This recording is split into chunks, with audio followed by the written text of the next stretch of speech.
Four Chicago police officers have been fired for allegedly helping cover up the deadly shooting of a black teenager. In 2014, the death of Laquan McDonald by a white police officer drew national headlines.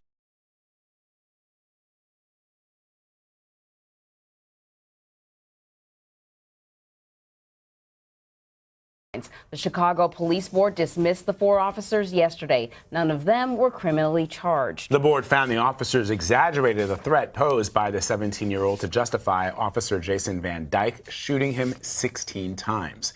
Van Dyke is serving a more than 6-year prison term for the killing after being convicted of second-degree murder.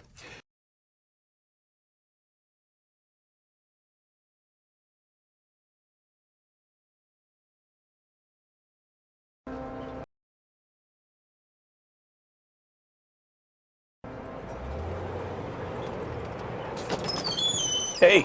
Thanks for coming through. How you doing today? I'm doing good today. Yeah. But it's a day-by-day existence, right? Yes, sir. So, man, I mean, obviously, you know, we're here to talk about a lot of stuff going on in Chicago. I really want to hear your perspective. At the core of it, what is the issue? I don't want to sound defensive, you know what I'm saying? Because you got to realize where I'm coming from and what just happened to me. I just got held accountable for something that I didn't have any ability to do anything about.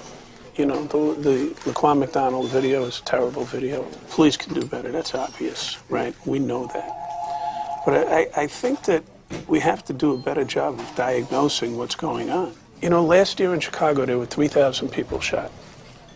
3,000 people were shot. There were 19 police-related shootings. 0.0063% of the people shot in Chicago last year were shot by police officers. But what's the biggest problem in Chicago? It's the police. I don't think so. Yeah, but the communities don't feel safe that the police are going to keep them safe. You're describing something called legal cynicism. It has to do with the fact that they don't trust that bad guy, but they know that the police can't do anything about it, and there's no reason to trust the police. You know, you have to look at this through the prism of history. And if you go back 300, 400 years, it starts with slavery, which was written into the Constitution of the United States. And you move from slavery to black codes to segregation to Jim Crow. Now, who was it who was doing the enforcement of all of those racist policies?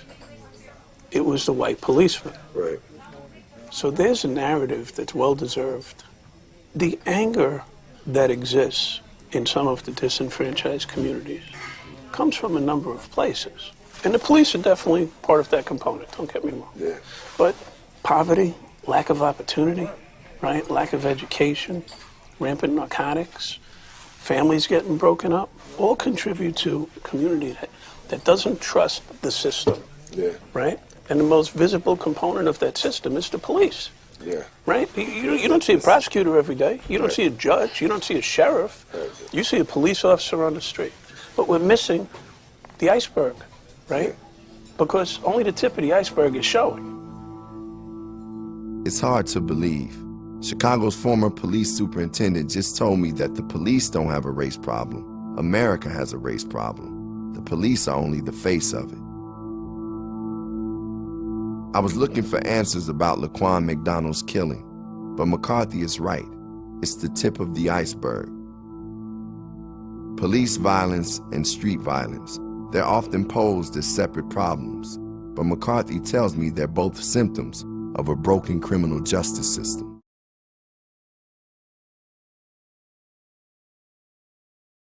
Do you see cases and you're like, why is this person even here? All the time, all the time.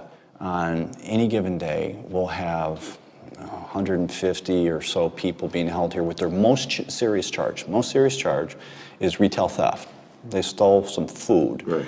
And no violence in their background, and yet, on average, that person would sit in this jail for 100 days. For 100 days. Wow, for stealing some food. Stealing food. They don't belong in here. Right. Certainly, for crazy amounts of time, it doesn't make any sense. But you sit in a jail because you're poor.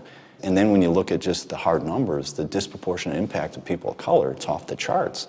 I mean, our numbers virtually never change here. It's almost always 75% of the population is African American, 15% is Latino, and then you have about 10% that's white. I mean, it doesn't change. It's been that way for as long as definitely as long as I've been sheriff, and well beyond that.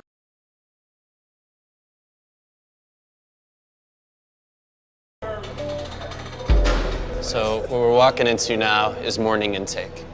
Everyone you see around you, they're not inmates yet. They've all been arrested last night in the city of Chicago. So the next stop for these guys is bond court. That's the moment of truth, where could be walking out the door, could be here for 2, 3, 4 years with a bond that they simply can't afford to pay. You could be here just because you can't pay the bond. Absolutely. For that amount of years. We have a couple hundred people in our jail right now who could walk out if they had $500. People are here because they're poor, and it's a perpetual cycle. Even a day, a week of incarceration can destroy everything. Yeah. If you have a fragile job. Yeah, if you got a job, and even mentally is still Right. mess with you. Exactly.